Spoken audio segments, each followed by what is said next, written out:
Hey there, I'm MikeMoore. Today I'm here to tell you about MCAM as it stands in January 2017. This mod was originally released in June 2016 and it's come quite a ways since then, so it's probably time for a new mod trailer.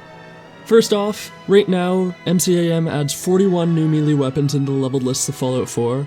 It does this using a script instead of just making leveled lists, which means it gets done right when you launch the game for the first time after installing the mod, meaning it should be compatible with every other mod out there unless someone has been a turd and has made a shoddy script. This means it's super console friendly. But that's not the only thing that MCAM does. MCAM also adds multiple new locations and unique variants to find of some of the weapons. I'm not going to show you where the unique weapons are, but if you're a spoil sport and you want to see, I've made a video up in the top left here that I'll link to you and you can check out where they are.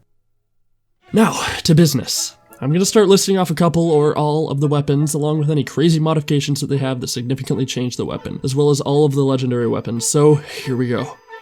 K-bar sword, K-bar flame sword, K-bar knife, K-bar tanto, as well as electric versions of both, the fire axe, the unique fire axe called Knock Knock, the Chinese greatsword, the Dedeo, as well as the plasma Dedeo mod, the Puma bowie knife, the Winchester bowie knife, the sawback bowie knife, the combat axe, tomahawk, hatchet, combat hatchet, lots and lots of axes, spelled with a goddamn E, tactical katana, unique laser katana, tracker knife, tiger patina tracker knife, huntsman knife, crimson web huntsman knife, the karambit, the institute laser plasma raijus, frying pans for fucking days, pandemonium! 3 kukris smashed into one weapon, a tactical kukri, a gladius, the butcher cleaver, box cutter, which is not for Battlefield, I don't know what you're talking about, the bulldozer, a bumper sword, gravity fist that comes in laser, plasma, institute, black, white, and yellow, the cannonbow, the holy machete, a cricket bat, as well as a unique version of the cricket bat called hard as nails, pickaxes, the ice axe, deathclaw karambit, and of course, the Bamana bowie knife. Holy shit. Alright, okay, so now I can hear you saying, alright Mike, that's a lot of weapons, you psychopath, but what else is new? Well, the thing you're going to notice first, and the thing that took the most time, is I completely redid the script for adding the weapons into the game on enemies, which should make them a lot easier to find for you guys, not so much so that you're not going to see vanilla weapons anymore, but they've all been thrown into existing lists of weapons that are already in the game. So for example, the cricket bat is thrown into the baseball bat leveled lists, the Dedeo is in with the super sledge, the tracker knife is in with the combat knife, you get the idea. This means that instead of an enemy spawning with a baseball bat, sometimes he'll spawn with a cricket bat instead of a super mutant spawning with a super sledge, he'll spawn with a Dedeo, that kind of thing. You get the idea. This should both stop people from conflicting with my goddamn leveled lists, as well as making things a lot more stable on your end. Also, not only that, but I killed a few legendary enemies with this script running, and the legendary variants of MCAM weapons actually spawn on them now. So I found like a crippling raiju and a relentless K-bar sword, so that's pretty fucking cool. I've never got that fully working before, so now you can go out and hunt for 30 plus more legendary weapons, so have fun with that. Also, they spawn in chests and shit, in dungeons, but whatever, old news. Oh, wait a minute, Mike, did you say raiju? That crashes my game. No, I fixed that too. It's fine. The raiju's fine now. But there is one final thing that I fixed. One thing that makes all other changes pale in comparison. Are you ready? I changed the display text of the butcher knife to butcher cleaver. So yeah, that's about all there is for changes. Now, one thing I want to impress on you guys about MCAM is some future plans I have for it. A couple of friends and I have been working on a factory mod for a while that you may know about because I've been releasing videos on it on my channel for a while.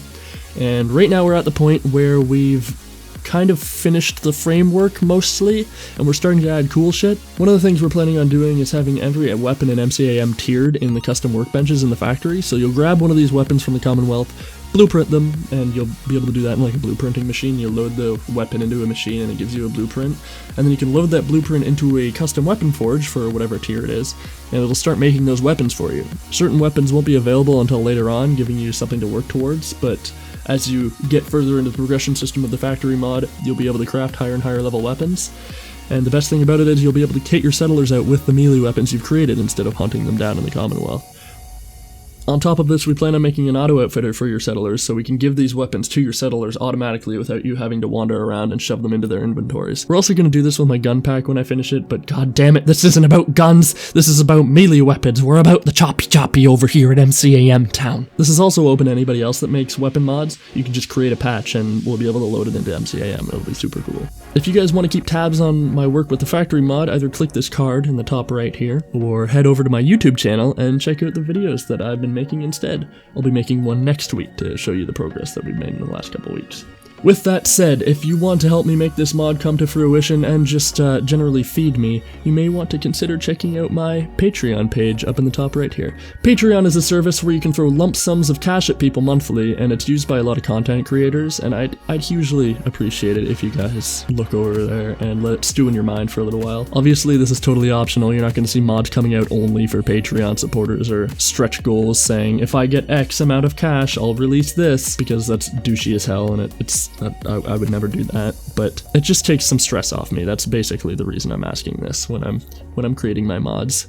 I do release wallpaper versions of weapons as well as some concept art that I've drawn, though, if you're into that. Anyway, time to wrap things up here. If you liked the video, I'm glad. I'm pretty sure likes and dislikes are like totally meaningless in the YouTube algorithm, so do whatever you want with that. Yeah, new factory mod progress video coming out next week, so look forward to that. Thanks for stopping by, and you have yourself a tremendous rest of your week. Later days.